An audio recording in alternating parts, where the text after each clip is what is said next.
day 3 of our Bible devotions. Today we start with the book of Joshua. This is the truth about our faith, especially for you who are born in a Christian family. It's not enough that your parents pass their faith on to you. It's not enough that your parents lead you and guide you. It has to be personal. Faith always has to be personal. So that's what happened to Joshua. Chapter 1 of Joshua is how God made it very personal to Joshua. Chapter 1 verse 1. After the death of Moses, the servant of the Lord said to Joshua, the son of Nun, Moses' assistant, Moses, my servant, is dead.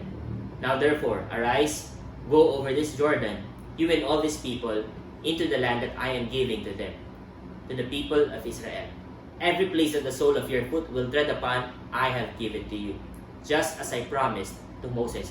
See, Moses already said these things. The whole book of Deuteronomy should be more than enough to remind Joshua of what to do, how God has been leading them, how God has actually picked him, how God anointed him. But God did not see it that it's enough that Moses did all of that.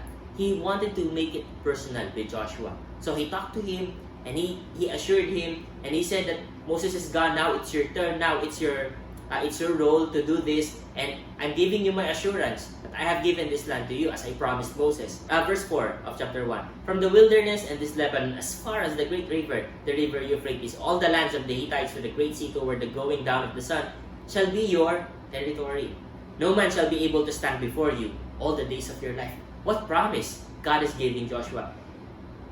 Probably God is giving this to Joshua because if you were Joshua, you probably would feel this inability. I cannot fill in the shoes that Moses has left. So this is God stepping in saying, you can. Just be strong and courageous. I will do it for you. And so that's what God said to Joshua. Chapter 1 verse 6. Be strong and courageous, for you shall cause these people to inherit the land that I swore to their fathers to give them.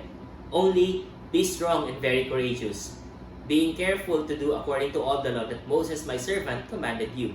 Do not turn from it to the right or to the left, that you may have good success wherever you go.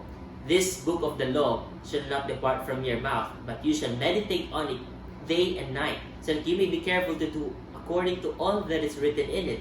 For then you will make your way prosperous, and then you will have good success. Have I not commanded you? Be strong and courageous. Do not be frightened and do not be dismayed, for the Lord your God is with you wherever you go.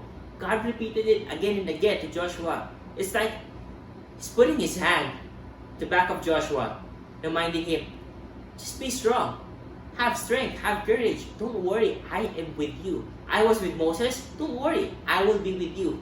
Chapters 1 to 5 of Joshua, God kept on assuring him that even though you're just starting, I will be with you. So our principle here is that those who cling to God's word can be strong and courageous because the Lord assures victory. If you will just hold on to my word, God said, you will be assured of victory. And Joshua, that's what he did. He held on to God's word.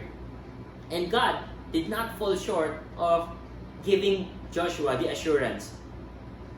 What I like about it is, towards the end of chapter 5, the commander of the Lord's army appeared before Joshua. I will read it to you. When Joshua was by Jericho, he lifted up his eyes and looked. This is verse 13 of chapter 5. And behold, a man was standing before him, with his drawn sword in his hand.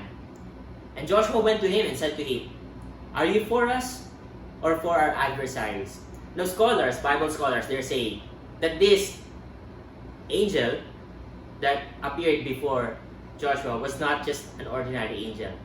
Joshua asked him, Are you for us or for our adversaries? Whose side are you on? Because he was holding a sword. Verse 14, No, but I am the commander of the army of the Lord. Now I have come. And Joshua fell on his face to the earth and worshipped and said to him, What does my Lord say to his servant? Take off your sandals from your feet, for the place where you are standing is holy. And Joshua did so. If you remember from Exodus, that's what God commanded Moses when he was before the burning bush. Now God appeared before Joshua. What did the Lord say? I am the commander of the army of the Lord. I am assigning you, but I am the commander. You report to me. I'm the one who will give you victory. And what Joshua did is but proper. He removed his sandals, he bowed down, and he worshipped the commander of the Lord's army. The same thing, if we hold on to God's word, it's our heart saying, Lord, I bow down before you, I worship you, I know that you are the commander of my life, give me success, I hold on to you.